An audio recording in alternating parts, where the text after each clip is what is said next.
Very nice. Lots of really moving moments. Very, very nice.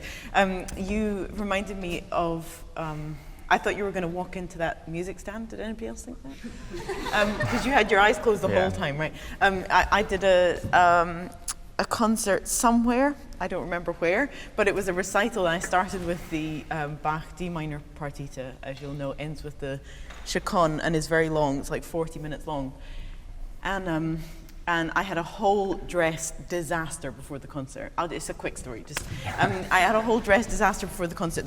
My dress had like a bit of a train, not really, but like a bit of an insert of chiffon material. And as I was walking up the stairs, like 10 minutes before the concert, the pianist that I was playing with, he stood on that bit, and So he ripped like off the thing.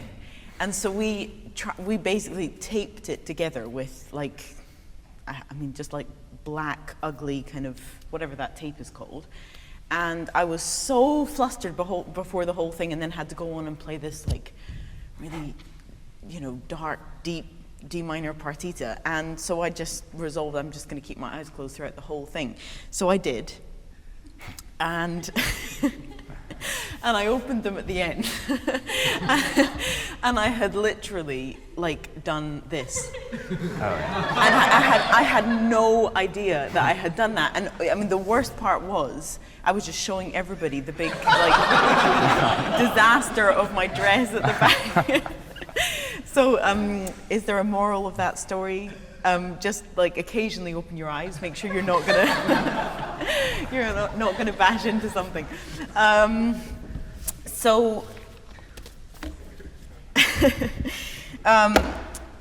This piece obviously is way overplayed, and it's very, very difficult to start it without hearing in your mind the millions of ways it should go or has gone or can be played.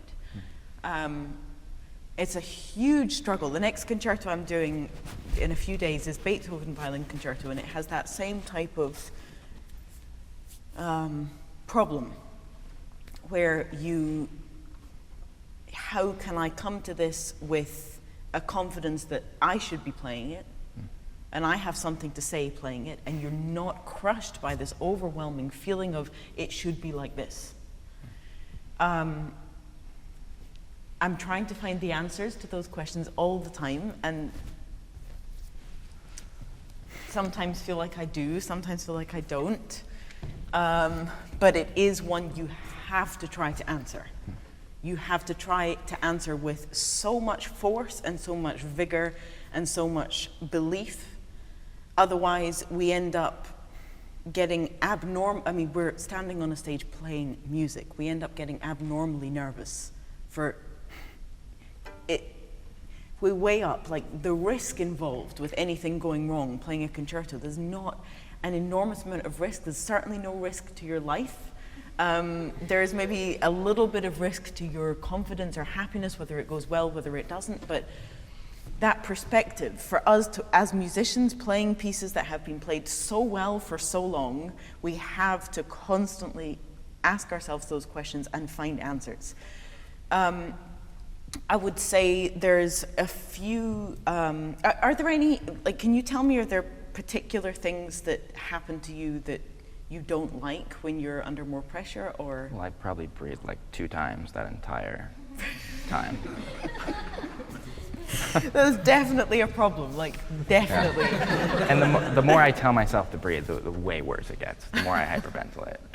Oh, you hyperventilate, so you're breathing too, no. No, I don't breathe at all. You're starving yourself of breath, okay. Well,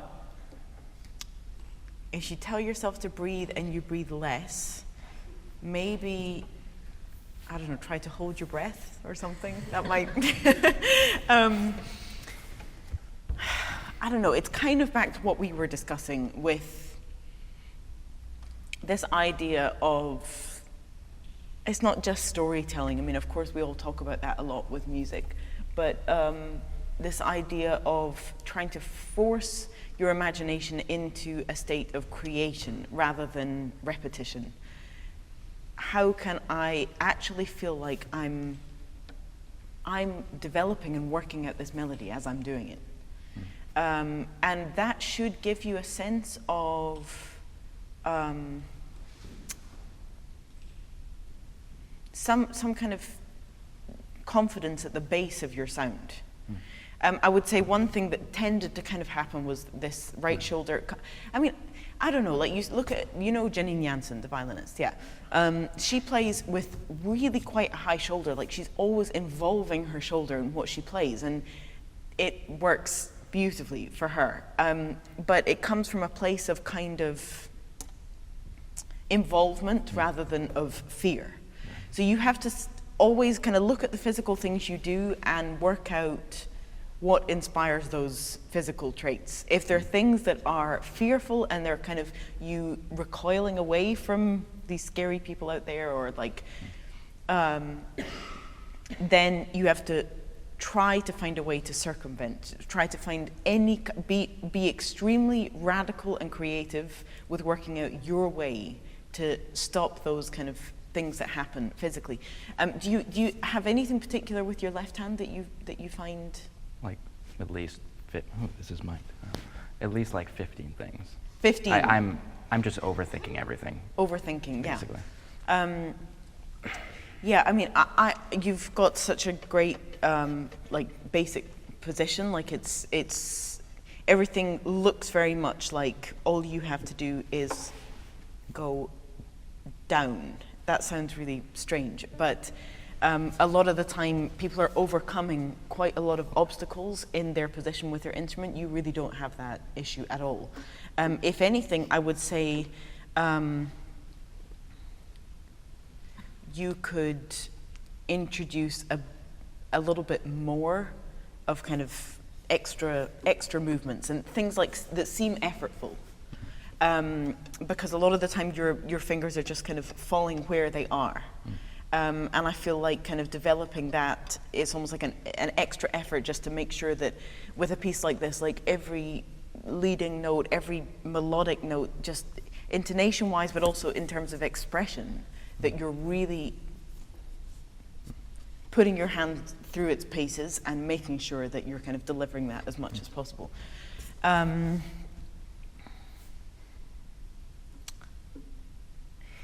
You started the piece kind of loud, and then by the time we got to the second subject, you were quite like intimate with the sound. I would say use this beginning. It's such a beautifully written, just bed of sound that will not interfere with you. You're in the heavens, and there's this bed of sound that's just kind of rumbling underneath. So you don't have to like show your chops at the beginning. Is that just for trumpet players? Like it doesn't have to be so kind of like a statement. Just feel your way through that opening, and just there. Every single one of these just like a little throb. It's not something that you have to kind of scream out. Just try the beginning. Yeah. See, immediately what I'm seeing is like yeah. performance time.